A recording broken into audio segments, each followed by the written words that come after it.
When I had the audacity to ask if we could do a bucket list broadcast from the Tabernacle, I had no idea that we were going to have the lead organist for the Tabernacle Choir, Richard Elliott, taking us through and being our personal guide.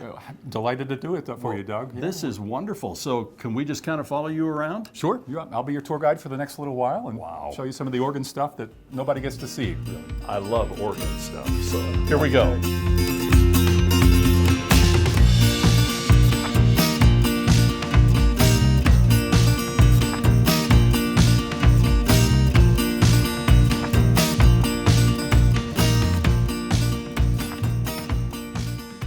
How old is this console? The console itself dates back to the 1940s. 1948 was the last major reconstruction of the organ. Right. And so it's been chopped down since then.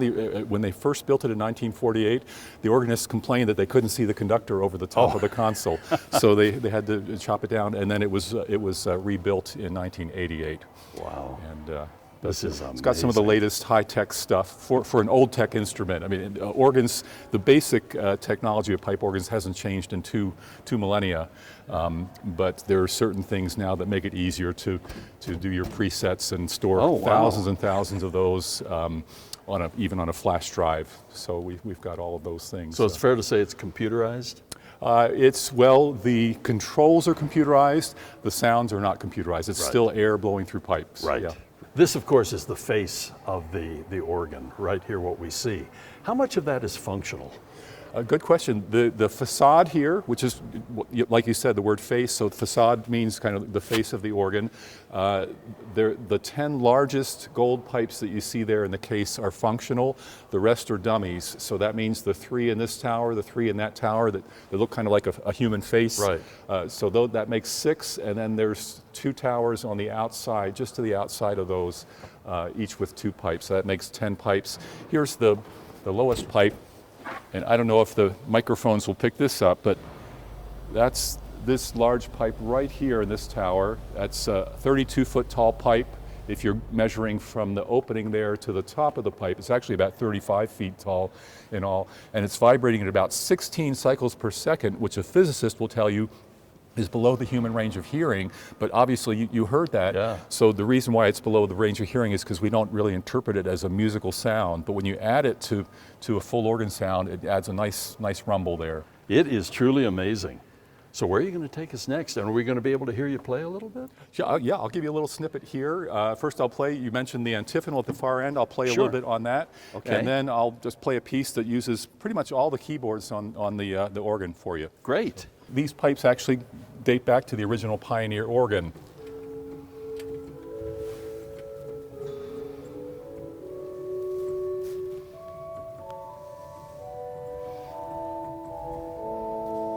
Okay, so those are some of the roughly 200 pipes that date back to the 1800s, early 1900s. Right. But the whole section back there can really make a pretty good racket. So.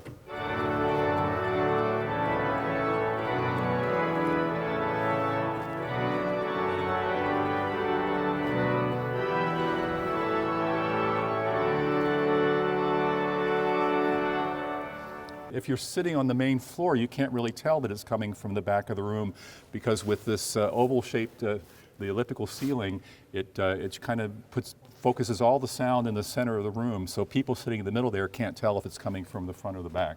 So this is actually a march by John Philip Sousa, the Washington Post.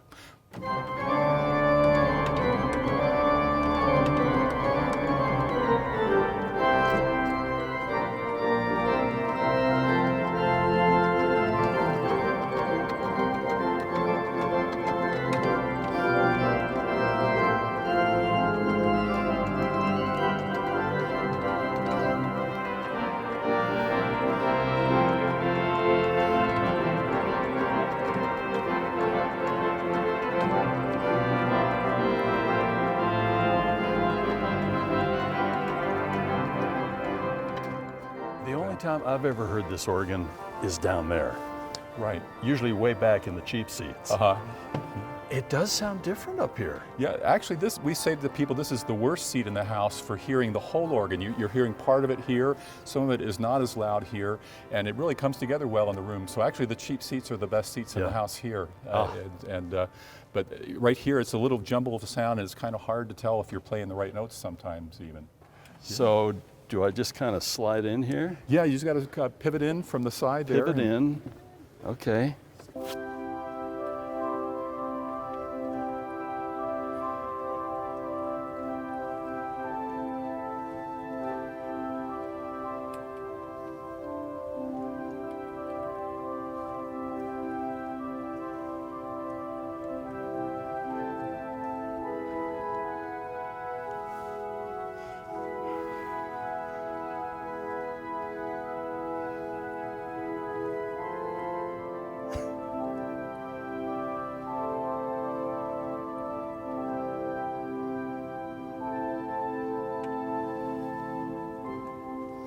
Wow.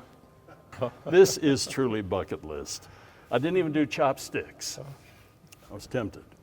Wow. Yeah. Where are you taking us next? So we'll go inside the pipe chambers here, and we call it crawling around. We won't actually get down on our hands and knees. There's a lot of room in this chamber, but we'll be right in the middle of all the pipes. Great. And, all kinds of goodies up here on the shelf. yeah, so here's our twin sister organ back in Massachusetts. you You were can see how the mentioning capitals of the pillars there are very similar, and some of the carvings. I was being told a little earlier that this was actually modeled after this, generally. That's right. Wow. That is gorgeous. Yeah. That is beautiful. And we show people this just to show them how this was actually taken from one of the pillars supporting the balcony, but you can see how the pioneers created these wedges of wood and glued them together to form a cylinder. So this is how the big gold pipes on the front of the organ were fashioned. This is kind of a small facsimile of how that. And how do you possibly tune something that massive and make sure that it's doing what you want it to That's do? the challenge, yeah, for those really tall pipes. Somebody has to climb up on the top of the pipe there and then make it longer or shorter. There's a kind of a slide on the top of the pipe to lengthen it or shorten it. And that's how they do the tuning. But thankfully, those really big pipes don't go out of tune very often. It's the small ones that give us the grief. Oh, is that right? Yeah. Interesting. Yeah. Wow. So, That's a historic picture there. that is, yeah. Alexander Schreiner. Yeah, he was really the king, and his ghost still roams here, figuratively speaking. Right. So he just left a huge legacy of great music here. So we'll go up these stairs. Just watch your step. It's a little bit steep, and Okay. so we'll go around back here. Some of the biggest pipes, the pedal keyboard pipes, wrap around the back of the organ, and you can get a good shot just looking down this row right here. I'm going to play one of those that sounds a little bit like a helicopter landing.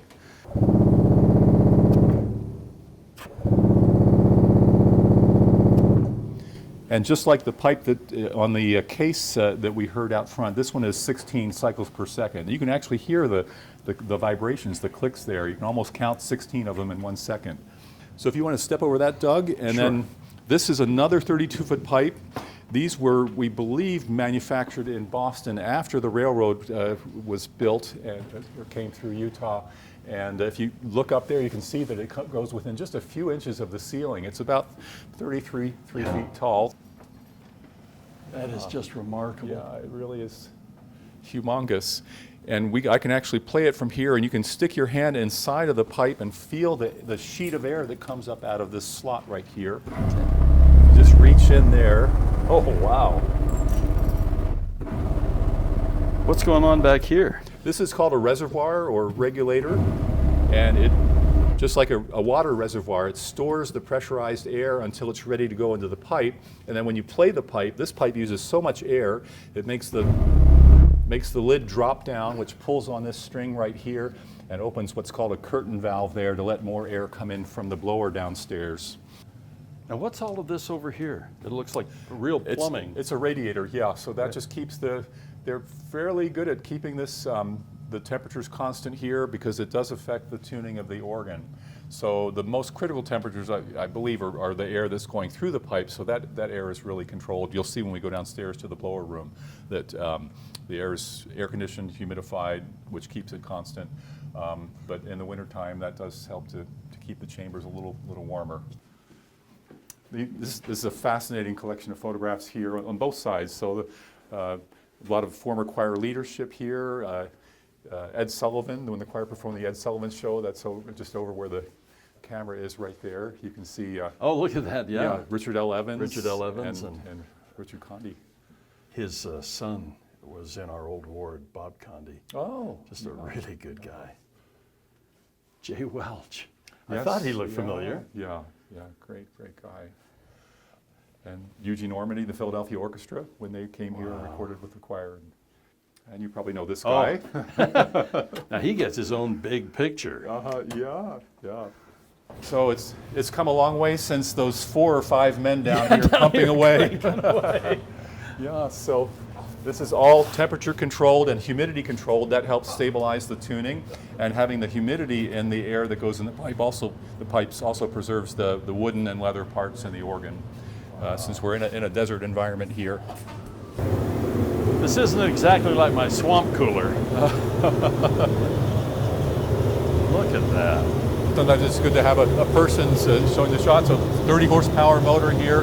This was all rebuilt. This is the original blower from 1948. Oh, really? When the organ had its last major rebuild. But they renovated the blower, gave it a nice new paint job and everything. And then this is the auxiliary blower that powers just the really big pipes, the ones that are this big around that use a lot of extra wind. So the venting for it, so it can breathe air, where does it come from? Where does the inhale come from? It comes through those cooling tubes back there. Robert can tell you where the intake is. I think there's just a small vent actually on the outside of the building, comes through that, but I don't know the exact location. But this is the original 1948, just revamped and redone. Exactly. We used to have just basically what would be the equivalent of the ceiling just above us. We used to have one of those air reservoir regulators that you saw, and I had to re-leather it twice in about a 15-year period, rebuild it because it got so dried out and cracked wood and leather off, shot full of holes, and now it should last. I'll never have to re-leather it.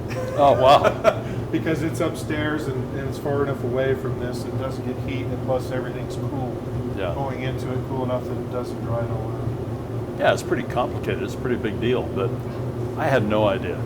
I mean, this whole thing is humidifiers and blowers and... Well, the rest of the room down here is just for the choir area. It's air conditioned, that area is cool. What is all this? So here we have the choir library, the Mormon Tabernacle Choir Library. Each of these cubby holes belongs to a different choir member. Their number is on there. They have a combination lock.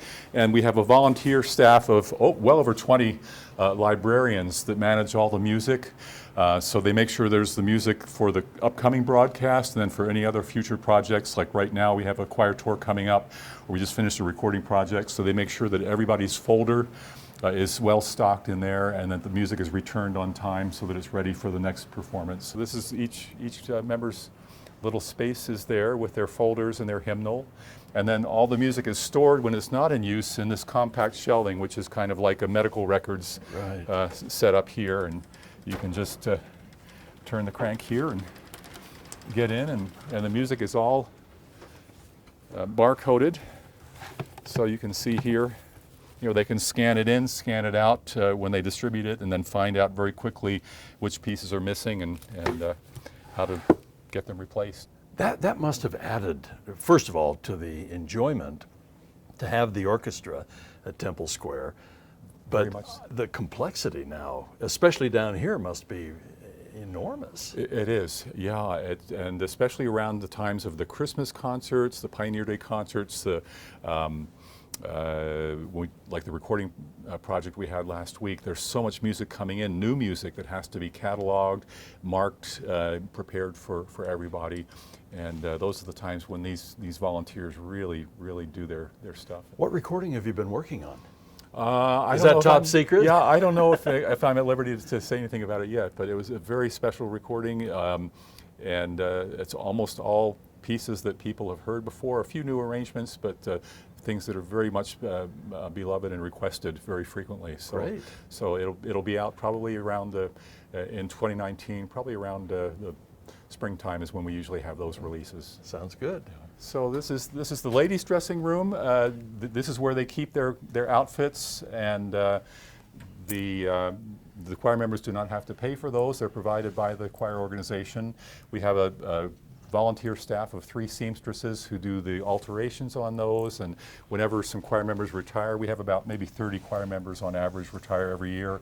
They're replaced, and so when they come on board, they take measurements and then just hopefully adapt the existing outfits to fit them. It's all easy care fabrics. When we go on tour, they go into wardrobe cabinets, and of course we're playing sometimes outdoor venues in the summertime. It can get pretty hot there, so they just throw them in and they're good to go the next performance. As you recall all of the performances you've had over the years, has there been one that is more difficult than others as far as the weather was concerned, or the circumstances, or even the instrument? Oh, good question. Yeah. Well, I fulfilled a lifelong dream by performing at Woodstock. So I there we the go. Woodstock generation, and I was a rock musician in my younger days. So the choir performed at Bethel Woods in New York 3 years ago. And so that was a dream, but there was an incredible storm that came in, huge rain and wind and everything. And I remember doing an organ solo, and there was a flag, an American flag to my right that kept blowing in front of my face while the rain was actually blowing in, even though we were in an enclosed space there. But the wind was so strong that the rain was coming in, drenching the organ. Oh, no. And then we have computer monitors on the side of the organ. Those were actually blowing around, flipping around. So I was trying to play while getting those in place and keeping the flag at bay. Yeah. And, so that was a memorable experience. Now we are really down in the catacombs here.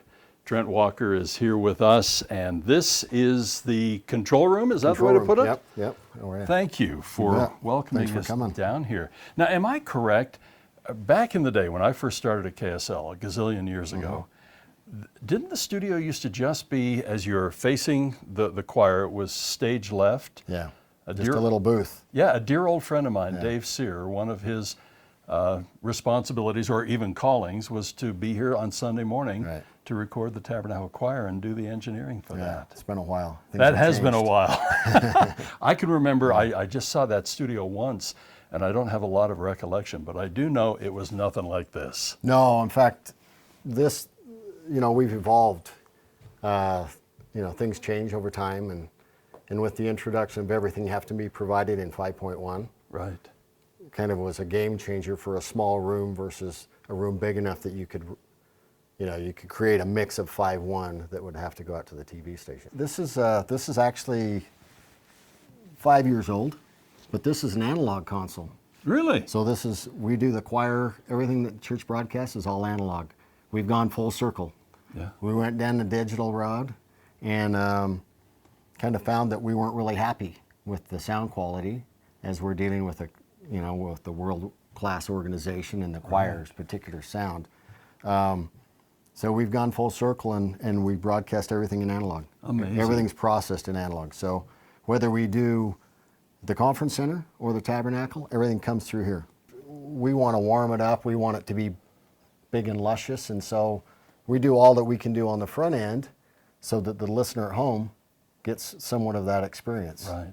Now, this is gigantic. They're 8 million pots or Yeah, whatever. so this is a 128 input console. Wow. So during a Tabernacle Choir broadcast, how many of the inputs are you utilizing? So if it's a show out of the tabernacle, it's about 70 inputs. A show out of the conference center is about 110 inputs. Really? And I think, in the old days, you'd kind of want to be looking down on the performers Right, and everything right, else. And right. you're out here underneath a flower bed. Correct, Right? correct, yeah. And the tabernacle is, I don't know, somewhere over there. Kind of that way, yeah. And then way over there, about a block, the is conference the center. conference center. Yeah. So everything just all connected and... Yeah, everything comes over here on fiber from the conference center. We convert it to analog. We mix it analog, and spit it back out digital so you can listen to it. Amazing. Now there's a big gigantic So we have a screen up monitor, here. yeah. I mean, so we can see what's going on. Otherwise, we're kind of in the dark down here. Yeah, boy, You no know, kidding. right? Literally and figuratively. Yeah, so we can see, and we have cameras in all the rooms. Mm-hmm. So, for instance, there's a little studio across the hall. I can switch. I can see what's going on in that room, and we can do voiceover work, or we can do, a piano solo or whatever. Right. From there, or we can plug into the assembly hall. We can record the assembly hall. I we was can going to record ask about the tabernacle. assembly hall because it's just over here. It's that way. Right. Yeah, and it's a great space for certain things, the size. I've heard some concerts there, and honestly, to have it in that, first of all, it's gorgeous. Right, it's great. But it's so intimate too. It is. It is, and there are certain things that lend themselves to a smaller room, and so we can do that. We can go upstairs to the tabernacle, where, of course, most of everything comes out of. Right. Or we can go across the street for the conference center. What is the most challenging thing when you're mixing one of the choir programs especially, and now you have the orchestra and the bells and everything else? Right. Well, each element adds a new uniqueness. But the bottom line is we're trying to make Mac Wilberg happy. Right. It's his show. That's right. Right. And so we don't do anything to distract the listener from what he would particularly want it to sound like over the air. And Yeah. and it's every show is different, but yet the way that we try to mix it is so that you don't know the difference whether you're in the tabernacle or the conference center. That's probably the biggest challenge. Is you go from a very live room upstairs, Right. to a very dead room, almost like playing outside in the conference center, and yet we don't want a listener to go, oh, they're in a different room, it sounds different. Right. So we do a lot of different things to try to maintain that signature sound, Yeah. whether it's an album or whether they're out of the conference center. What is the funnest thing you've ever recorded where you're just down here tapping your toe or just really into Probably it? the famous, James Taylor was probably my Oh. favorite artist. I love James Taylor. Just an amazing guy, probably growing up listening to his music, and then all of a sudden he's sitting next to me and we're mixing the project. Yeah. That was a moment, and there's been a number of them, but that's just somebody that I still listen to his music, and he was just as nice as I thought he probably would have been. Yeah. A real gentleman. Have you ever had an incredible oops where you went, Absolutely. do over? We don't get a lot of do-overs because it's live. Oh yeah. Right. Yeah. And we try not to let anybody know unless they notice. Right. Right. So we're pretty good at covering up our oopses. I always tell these, the people back at KSL, and they'll be upset about something. I said, as long as the listener couldn't tell that we were Exactly. sweating bullets. Right. Yeah, and you become sharper at what you do. Yeah. Nothing's ever perfect, but the consistency, and I always tell guys, don't react too quick when something goes wrong, because that's when people notice. Yeah. It's an amazing room. Hey, thank you, You bet. so Thanks for very, coming. very much. You betcha. This has been so much fun. Glad you could come visit. Do you ever us. do narrative? Now, years ago, a little bit. I owned a recording studio and did a little bit, but Yeah. that's way too much work. Yeah. You know. Editing us, guys, Yes, is what he's we'll saying. we'll just stay behind. Yeah, right. But yeah, we do. Speaking of divas. Yeah, we do a little bit. I mean, we do a lot with the brethren. We have to do, some books and things like that.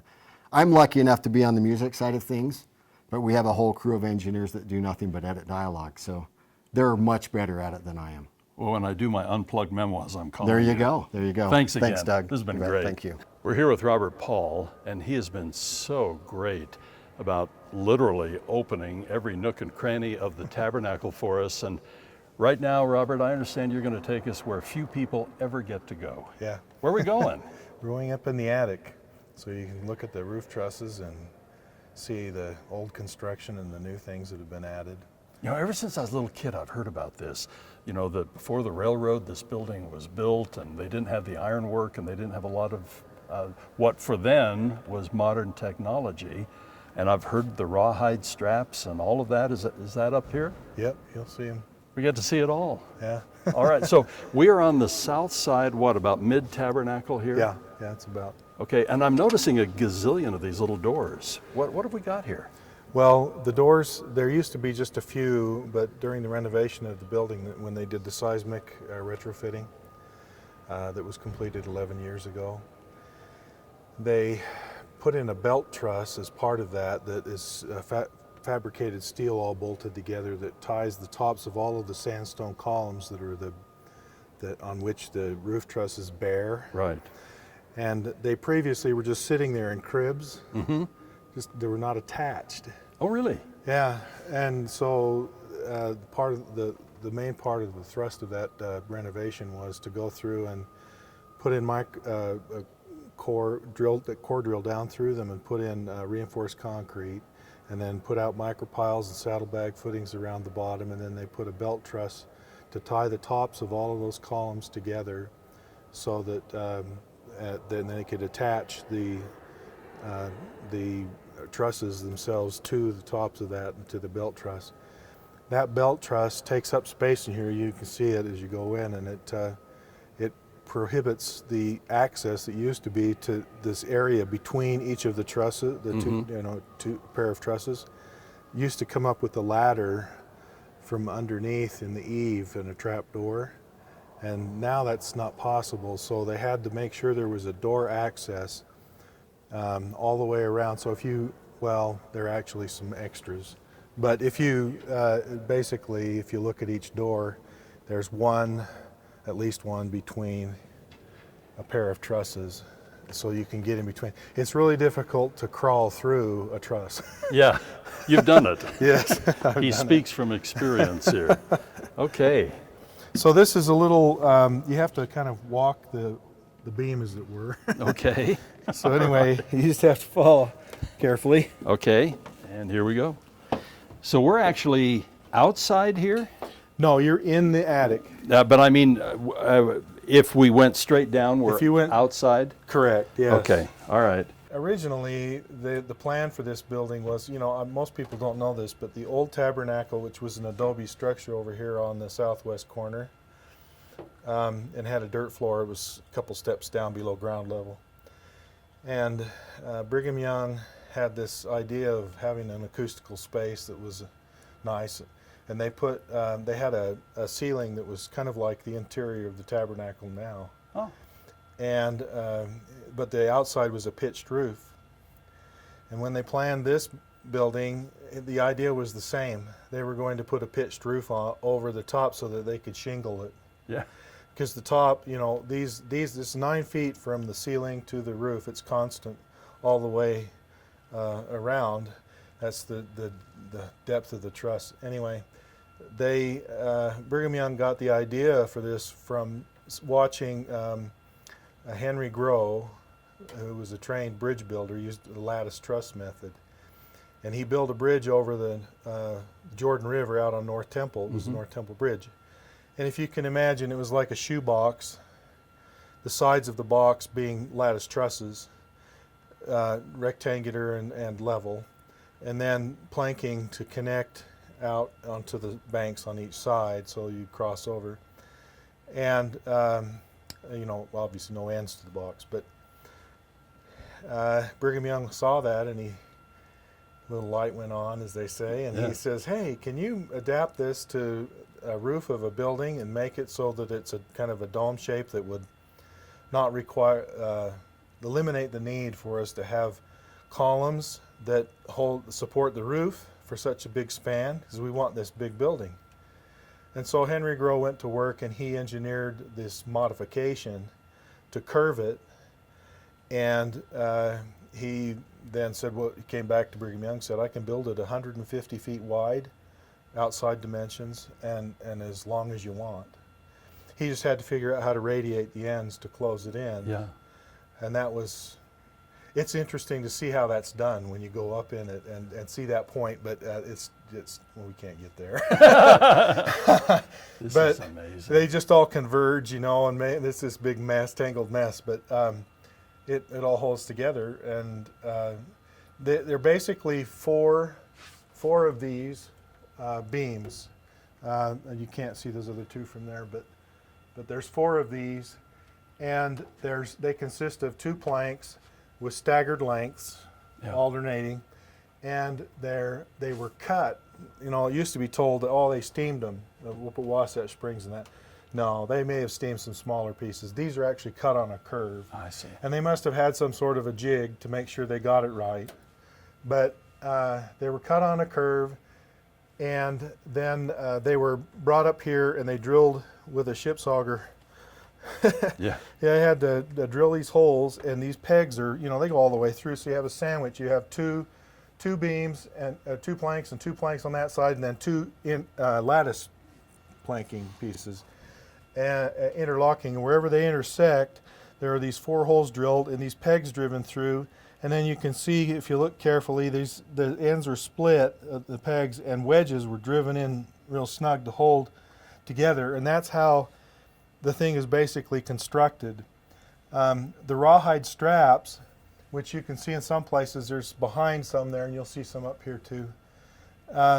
They are not to hold anything together particularly, although they were placed over a set of 2 of these after they were assembled, just to keep split ends, cracks in the pieces from getting bigger. Oh, I see. So they wrapped the rawhide around that, wet and green, and nailed them in place. I've heard people say, well, there's not a single nail used in that. That's just a misunderstanding. Right. All the lath is nailed, all the sheeting of the roof is nailed. And then they nailed the rawhide in place, and as it dried, it contracted and formed a very tight band, and they're still good. But since then, there's been drying of the lumber and things, and so to reinforce everything, part of the renovation of the building was to go through and add extra straps and other places where there was some deterioration, like right here. They had to add this. I think we kept Simpson in business with all the ties and things. But there's a lot of patching and this sort of thing in different places, to make sure it's all secure. Wow. Safe. It is remarkable. Yeah. And then the outside, if you see here, you can see the bolts protruding through the roof sheeting, and those go through, and they hold the ribs for the aluminum roof. I see. Which is the present roof on it. It was first designed and applied in 1947, and it was big engineering news in that day to get them all fit right and everything and curved. And during the renovation, they replaced all the sheets and all the ribs and everything, but it's all done just like it was. So those are the bolts that hold the ribs down, and so it's had basically it's on its 4th roof. Second time Remarkable. around to the 3rd design. Yeah, just remarkable. And they'd have to build all this in place, wouldn't they? There were no cranes to lift something of this weight up. Yeah. And the holes in the ceiling that you see in the hall were actually where they let down ropes and put up poles, scaffolding through while they plastered it. They had scaffolding to hold it first. So here you can see, for instance, there's some rawhide over there. Oh yeah, right over there. Yeah. And most people don't know that there are actually straight planks that are through-bolted to the sides. You see this plank here? Yeah. And then there's another one that starts here and it goes all the way up there. One on each side, and that's all original. Great big bolts. Incredible. Boy, I'd like to be the guy that did the plumbing for the Fire? fire. Yeah. They were here a long time. I'll bet they were. They took out all the old stuff and put all brand new in. This whole place was cleaned out of anything like that, and it was all redone. And then you see the white poly pipe. That stuff is that's the sniffer, the smoke detection system. Oh, I see. And it's constantly sniffing the air. Oh, wow. So you can see people have decided to leave their calling cards different places. You'll never catch me doing it. Boy, no kidding. But the guys that erected the organ case in the conference center, they all signed it. Did they? Yeah. I got all kinds of names. I went through and tried to get everything I could so that John Longhurst could document them in his book. Yeah. Oh, yeah. Yeah, Boy. there you go. Yeah, look at this. Doug Wright was here. Yeah, Doug Wright was here. They know where to get me, though. Yeah. This is just... And this is the hatch. I don't have access to it, but that goes up on the roof. Wow. Right here up the ladder. Boy, there's a rawhide over there that's Yeah, easy to spot. yeah, and then they just put steel bands there for insurance and in other places. And see where the two planks meet Yeah. on one of the beams, they have these bolts with crudely fashioned washers. That they actually made those out of wagon wheel tires, you know, the metal on the Just to wagon keep wheel. things in alignment? Yeah, to keep the ends from, Right. I don't know if you've done any framing, you know, dimension lumber, it'll Yeah. kind of splay out, Right. and that keeps them tight together. On the roof, under the aluminum, they put actually, when they redid this, because there had been some leakage problems, Uh-huh. they put a layer of plywood that they were actually curved, and I'm not sure what thickness it was, but they curved it and they nailed it all down over this sheeting, this old sheeting, and then they put a layer of Grace eye shield Oh, yeah. all over it. It's really thick stuff. I mean, it's real, and it's stuck to all of that, and then they attached the roof to that. Boy.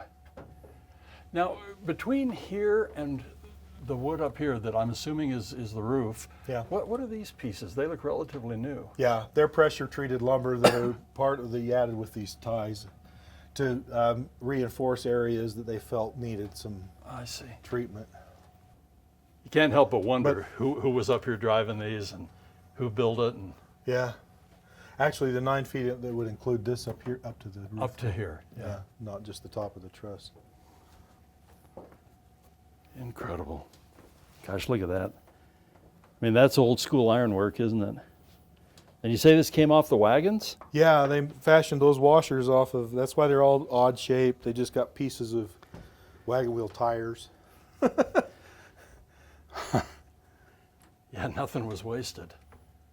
Where did all this lumber come from? I try to imagine how much lumber is in this, just in one truss alone. It came out of the canyons here, City Creek, and I don't know, maybe some out of Mill Creek too. I don't know. The sandstone came out of Red Butte Canyon for the columns. Am I correct in remembering when I was a kid, were they plastered over? No. They weren't. I'm trying to remember. There are some adobe sections that they still that are still between, that they preserved Oh, I see. between the sandstone columns. Yeah. When you think of when this was built and the materials that were not available at the time and the ingenuity that went into this. Once you've been up here and you've looked at it and you stood next to them and you see the pictures where there's some old pictures of why as they were assembling it. Yeah. You get a little bit different sense of it. Boy, no kidding. To feel. I'll never look at it the same. Wow. And then we just go back the way we came, Yes. huh? Does it go all the way down the other side or just up Yeah. to here? No, it goes down the other side too, but it's not this staircase. It's a little different. Not this It's- deluxe. Yeah. Right. It's not the original model.